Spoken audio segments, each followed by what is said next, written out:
Hello दोस्तों, नमस्कार दोस्तों, कैसे हैं आप लोग। आज मैं आप लोगों के लिए एक नया चैप्टर लेके आया हूं और इस चैप्टर का नाम है वॉइस। तो चलिए आज हम लोग वॉइस सीखेंगे।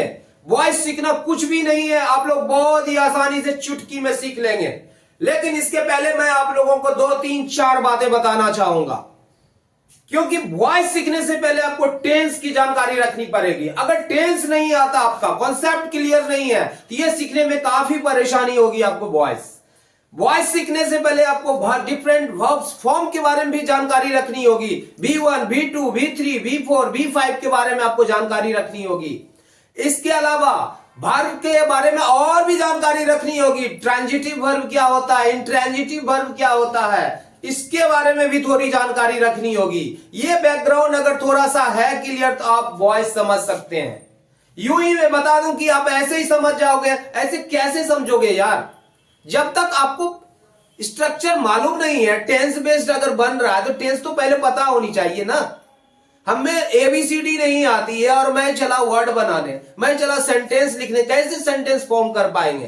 तो इसके लिए जरूरी है कि हम टेंस की जानकारी रखें, डिफरेंट फॉर्म्स ऑफ वर्ब की जानकारी रखें, ट्रांजिटिव वर्ब, इंट्रांजिटिव वर्ब के बारे में जानकारी रखें, सब्जेक्ट क्या होता है, ऑब्जेक्ट क्या होता है, इसके बारे में जानकारी रखें। वैसे मैं यहां पे मेंशन करूंगा, मैं बताऊंगा। फिर भी मेरी एडवाइस है कि ये चैप्टर देखने से पहले आप टेंस का कॉन्सेप्ट क्लियर कर लो। मैंने टेंस पे काफी सारे वीडियोस मैंने बनाया है मैंने, तो आप वहां पे देख सकते हैं हमारे गुरुकुलम.मीमांसा के ऊपर जाके। उसका एक प्लेलिस्ट भी मैंने बनाया है। अगर वहां कुछ कमी है तो मैं उसको फिलअप करने की कोशिश करूंगा। तो आइए चलते हैं, आज का चैप्टर हम शुरू करते हैं, वॉइस। तो आइए देखिए, ये वॉइस है। तो वॉइस क्या चीज है, पहले हम जब समझेंगे कि व्हाट इज वॉइस। नहीं तो चलिए वॉइस को समझते हैं। Voice is the form of verb which indicates whether a person or thing does something or something has been done to a person or thing। इसका मतलब यह है, वॉइस क्रिया का वह रूप क्या है, आप ठीक से समझो। वॉइस क्रिया का वह रूप है जो यह अभिव्यक्त करता है कि या तो सब्जेक्ट स्वयं कुछ करता है। कौन कुछ करता है, सब्जेक्ट स्वयं कुछ करता है, या सब्जेक्ट के साथ ही कुछ किया जाता है। इसमें देखो, इसमें वॉइस दो प्रकार के होते हैं, एक्टिव वॉइस और पैसिव वॉइस। इसमें दोनों बातें बताई गई है। इसमें बताया गया है कि सब्जेक्ट कुछ कोई कार्य करता है, एक होता है कि सब्जेक्ट के साथ ही कुछ किया जाता है। मतलब दो बातें हैं। इससे हम एग्जाम्पल से पहले समझते हैं कि ये दोनों क्या बात है। जैसे मैं बोलता हूं कि ही टीचेज, नहीं, अब एक दूसरा सेंटेंस है, ही इज टॉट। तो यहां पर क्या है, यहां पर पढ़ाने का कार्य, ये जो क्रिया है, ये क्रिया कौन कर रहा है, ही करता है। कौन करता है, ही करता है। तो यहां पर ही क्या है, यहां पर ही डूअर है। क्या है, डूअर है। तो ये सब्जेक्ट, अगर स्ट्रक्चर हम बनाते हैं तो उसमें सब्जेक्ट क्या है, मतलब कर्ता, कार्य को करने वाले को कर्ता कहते हैं। नहीं तो यहां पर टीचिंग जो कार्य है, ये कौन करता है भाई, ये ही करता है यहां पर, तो ये डूअर है। नहीं, लेकिन यहां पर क्या कर रहा है कि यह भी व्यक्त करता है, या तो सब्जेक्ट स्वयं कुछ कार्य करता है, यहां पर सब्जेक्ट स्वयं कुछ कार्य कर रहा है, ये भी वॉइस है। अब यहां देखो, ही इज टॉट। अब यहां पर ही जो है वो टीचिंग नहीं करता, ही को ही पढ़ाया जाता है। नहीं, क्या किया जाता है, इसी के ऊपर अप्लाई किया जा रहा है। ये घटना, पढ़ने की घटना इसी पर घटित हो रही है। नहीं मतलब इसी को पढ़ाया जा रहा है। तो कहने का तात्पर्य इससे अभिव्यक्त हो रहा है कि कर्ता स्वयं कोई कार्य करता है या कर्ता के साथ ही कोई कार्य किया जाता है, वो कोई एक्शन उसी पर घटित हो रही है, तो हम उसे वॉइस कहते हैं।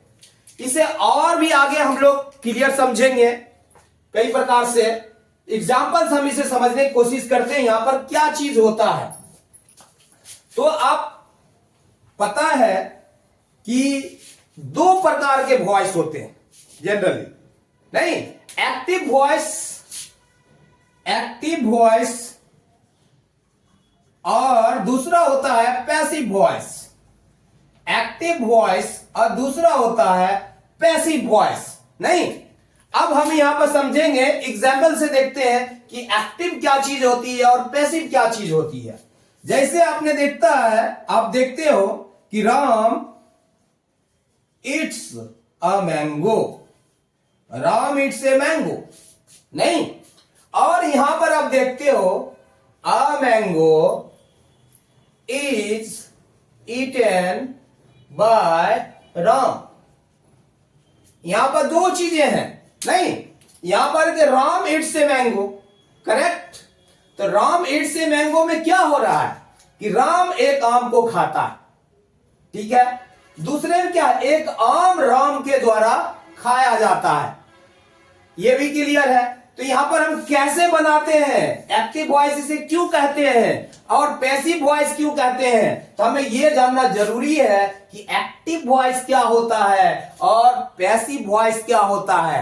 नहीं, तो इस पे हम और भी डिस्कस करेंगे, लेकिन इसके पहले मैं एक दो बातें और बताना चाहता हूं कि हमें यह भी जानना है कि वॉइस किसका होता है। पैसिव वॉइस सिर्फ ट्रांजिटिव वर्ब का ही होता है, इंट्रांजिटिव वर्ब का पैसिव नहीं होता। एक्टिव हो सकता है, होता भी है, लेकिन पैसिव नहीं होता है।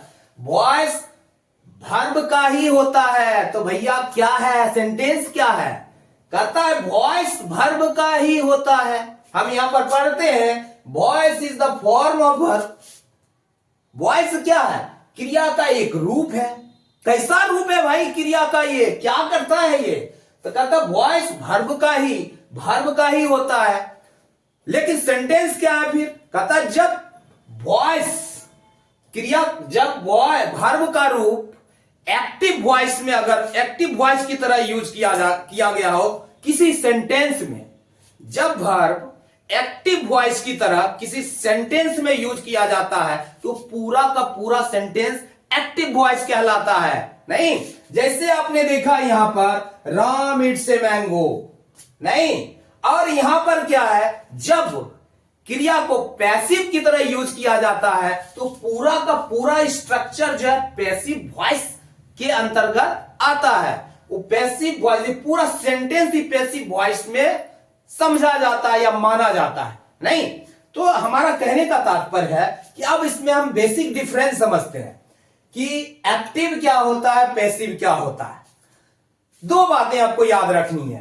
एक्टिव जिसमें सब्जेक्ट प्रधान होता है, जिसमें कर्ता प्रधान होता है, नहीं, जिसमें डूअर प्रधान होता है, जिसमें हम प्रायोरिटी डूअर को देते हैं, जिसमें हम सब्जेक्ट को प्रायोरिटी देते हैं, कर्ता को प्रायोरिटी देते हैं। लेकिन पैसिव वॉइस क्या होता है, पैसिव वॉइस वो होता है जिसमें हम ऑब्जेक्ट को प्रायोरिटी देते हैं, प्रधानता देते हैं, महत्व देते हैं, उस पर जोर डालते हैं। नहीं, तो इसे हम एग्जांपल से समझने की कोशिश करते हैं कि राम इट्स ए मैंगो, भाई आम कौन खाता है, भाई राम खाता है, खाने का काम राम का, यहां सब्जेक्ट इंपॉर्टेंट है। और यहां क्या है, राम के द्वारा क्या खाया जाता है, अरे राम के द्वारा एक आम खाया जाता है। This is the object. Passive voice में हमेशा कर्म प्रधान होता है, कर्म पे जोर दिया जाता है। एक्टिव वॉइस में हमेशा सब्जेक्ट प्रधान होता है, कर्ता प्रधान होता है, कर्ता हीरो होता है। यहां पर हीरो कौन होता है, यहां पर ऑब्जेक्ट हीरो होता है। तो बेसिक डिफरेंस दोनों में यही है। एक्टिव वॉइस जब कर्ता कोई कार्य को, जब कर्ता प्रधान होता है, कर्ता किसी कार्य को तो कर ही रहा है लेकिन महत्व भी कर्ता को दिया जा रहा है, तो वो एक्टिव वॉइस है। यहां भी तो करने वाला वही है, नहीं, लेकिन यहां पर प्रधानता किसकी दी जा रही है, प्रधानता दी जा रही है ऑब्जेक्ट की। तो ये पैसिव वॉइस है। तो मुझे लगता है एक्टिव वॉइस क्या है, पैसिव वॉइस क्या है, ये आपका क्लियर हो चुका होगा। एक बात मैं बताना चाहता हूं कि यहां पर मैंने कई बातें यूज किया है, बाय यूज किया है, ठीक है, और भी एक दो बातें आपको समझाता हूं एक एग्जांपल से। जैसे he eats a mango, he eats a mango, इसका पैसिव वॉइस क्या होगा? A mango is eaten by him. तो आप यहां पर देख रहे हैं कि यहां ही जो है हिम में बदल गया, यहां पर बाय लग रहा है। नहीं, हम बाय का प्रयोग भी इसमें कर रहे हैं कि एक आम उसके द्वारा खाया जाता है। नहीं, तो यहां पर है कि ही हिम में बदल गया। तो ये कैसे बदलेंगे? तो ये इसके लिए मैं बताता हूं कि ये जानना जरूरी है। अगर वॉइस को हम पूरी तरह समझते हैं तो ये बेसिक बातें समझना जरूरी है, तब हम लोग आएंगे टेंस वाइज हम वॉइस को समझने की कोशिश करेंगे। किस टेंस का वॉइस होता है, किस टेंस का वॉइस नहीं होता है, उसके हिसाब से हम लोग समझेंगे। तो पहले हमें यह समझना जरूरी है क्या किस में बदलता है, पर्सनल प्रोनाउन किस में बदल जाता है। तो हम उसके बारे में थोड़ा आपको यहां पर डिटेल बता देते हैं। अगर आई रहता है, आई अगर रहता है तो किस में बदल जाता है? आई मी में बदल जाता है। नहीं, वी किस में बदल जाता है? पैसिव वॉइस में जाता है, तो अस में बदल जाता है। यू किस में बदल जाता है? यू तो यू में भैया रहता है, यू तो यू में ही रह जाता है। और ही किस में बदल जाता है? ही हिम में बदल जाता है। नहीं, और शी किस में बदल जाता है? शी जो है हर में बदल जाता है। नहीं, करेक्ट। और दे किस में बदलता है? दे जो है देम में बदल जाता है। दे किस में बदल जाता है? देम में बदल जाता है। ईट तो ईट ही रहता है भैया, ईट तो ईट ही रहता है। नहीं, ईट जो है ईट में ही बदल के रहता है। अगर कोई नेम हो, एक नेम है, वो दो नेम हो, डूअर अगर हो, नेम हो, तो नेम तो भाई नेम ही रह जाता है, नेम तो नेम ही रह जाता है। नहीं, जैसा कि आप देख रहे हैं यहां पर राम, बाय राम ही रह गया, नेम तो नेम ही रह गया। लेकिन यहां पर आप देख रहे हैं सब्जेक्ट ही है, लेकिन यहां पर आ गया तो बाय हिम हो गया। तो इसके लिए हम एक केस का चैप्टर लेके आएंगे। केस होता है कि अलग अलग प्रकार के केस होते हैं, ऑब्जेक्टिव केस होते हैं, पसेसिव केस होते हैं, अलग अलग प्रकार के केस है। तो किस तरीके से आई, माइन, नहीं और मी होता है, तो इसके ऊपर मैं एक अलग वीडियो लेके आऊंगा। नहीं तो पता चला वॉइस के बदले में कहीं सी और चैप्टर में लंबा चौड़ा घुस गया तो आप पॉइंट से डिविएट हो जाओगे। इसलिए मैं चाहता हूं कि आप बिल्कुल वॉइस को समझो, अभी पूरी तरह फोकस वॉइस पे रखो। वो चीजों के लिए आप थोड़ा यहां पर जो जितनी आपकी जरूरत है मैंने दे दिया है, लेकिन एक्स्ट्रा समझना है तो मैं उसके ऊपर एक वीडियो लेकर आने वाला हूं, तो आप उसे समझने की कोशिश करना। तो मुझे लगता है कि वॉइस क्या चीज है? वॉइस वर्ब का ही होता है, सेंटेंस में यूज होता है। तो पूरा सेंटेंस कैसे एक्टिव वॉइस कहलाता है, पैसिव वॉइस कहलाता है। दूसरा एक चीज और मैं इसमें डिफाइन करना चाहूंगा कि वर्ब को, प्रिंसिपल वर्ब को दो भागों में विभाजित किया गया है। नहीं, ट्रांजिटिव वर्ब के वर्ब जो है ट्रांजिटिव और दूसरा है इंट्रांजिटिव। इसके बारे में मैं थोड़ा सा बताना चाहता हूं ये चैप्टर शुरू करने से पहले। यहां पे थोड़ा मैं क्लियर करता हूं, ये विजिबल है। तो इसके बारे में बताता हूं कि ट्रांजिटिव का होता है लेकिन इंट्रांजिटिव का नहीं होता है। जैसे कहता है ये ट्रांजिटिव और इंट्रांजिटिव क्या चीज है भाई, मैं थोड़ा सा मेंशन करना चाहूंगा। चूंकि मैं ये चैप्टर शुरू किया है तो ये जानना जरूरी है। पैसिव वॉइस हमेशा ट्रांजिटिव वर्ब का होगा। देखो इसमें ट्रांजिटिव वर्ब, अगर वॉक लिखता मैं, वॉक क्या है? वॉक एक इंट्रांजिटिव है। गो क्या है? इंट्रांजिटिव है। अगर रहता राम गोज तो नहीं होता, वो एक्टिव वॉइस में रहता लेकिन पैसिव नहीं होता। राम गो अगर होता, राम गोज नहीं होगा भैया, इसका नहीं होगा पैसिव वॉइस। ये एक्टिव में रह जाएगा लेकिन पैसिव नहीं होगा इसका। आई वॉक नहीं बनेगा इसका, क्योंकि वो इंट्रांजिटिव, परमानेंट इंट्रांजिटिव वर्ब है। लेकिन मैक्सिमम वर्ब जो है ट्रांजिटिव होता है, बहुत ही कम है जो इंट्रांजिटिव ही सिर्फ रहता है। करेक्ट? तो अब ट्रांजिटिव क्या चीज है? कहता है ट्रांजिटिव एक ऐसा वर्ब है जिसका इंपैक्ट, जिसका इफेक्ट सब्जेक्ट के ऊपर भी पड़ता है और ऑब्जेक्ट के ऊपर भी पड़ता है। नहीं तो थोड़ा सा मैं यहां पर और डिफाइन करना चाहूंगा, सब्जेक्ट क्या है, ऑब्जेक्ट क्या है। तो सब्जेक्ट ऑब्जेक्ट को पकड़ने के लिए आप दो ट्रिक अपनाओ। पहला ट्रिक है कि भाई ये क्रिया कौन कर रहा है, ये जो खाने का काम है कौन कर रहा है। भाई खाने का काम राम करता है, ही इज द सब्जेक्ट। नहीं तो राम इज द सब्जेक्ट। अरे ये राम किसको खा रहा है भाई, को लगा के अगर क्वेश्चन करते हो तो आपको ऑब्जेक्ट मिल जाएगा। अरे राम आम को खा रहा है तो को लगा करता ने कर्म को। नहीं ये हिंदी में आपने पढ़ा होगा, ये सब बातें भी आपको हेल्प करेगा। तो राम यहां पर सब्जेक्ट हो गया, ऑब्जेक्ट क्या हो गया, राम किसको खाता है, राम आम को खाता है। नहीं तो ये क्रिया जो है राम करता है और किसके साथ भी इसका इंपैक्ट, खाने का इंपैक्ट किस पे पड़ रहा है, कर्ता के साथ साथ ऑब्जेक्ट के ऊपर भी पड़ रहा है, सब्जेक्ट के साथ साथ ऑब्जेक्ट के ऊपर पड़ रहा है। ऐसा वर्ब जो सब्जेक्ट और ऑब्जेक्ट दोनों को प्रभावित करता हो, ऐसे वर्ब को ट्रांजिटिव वर्ब कहते हैं। तो पैसिव वॉइस हमेशा ट्रांजिटिव वर्ब का ही होता है।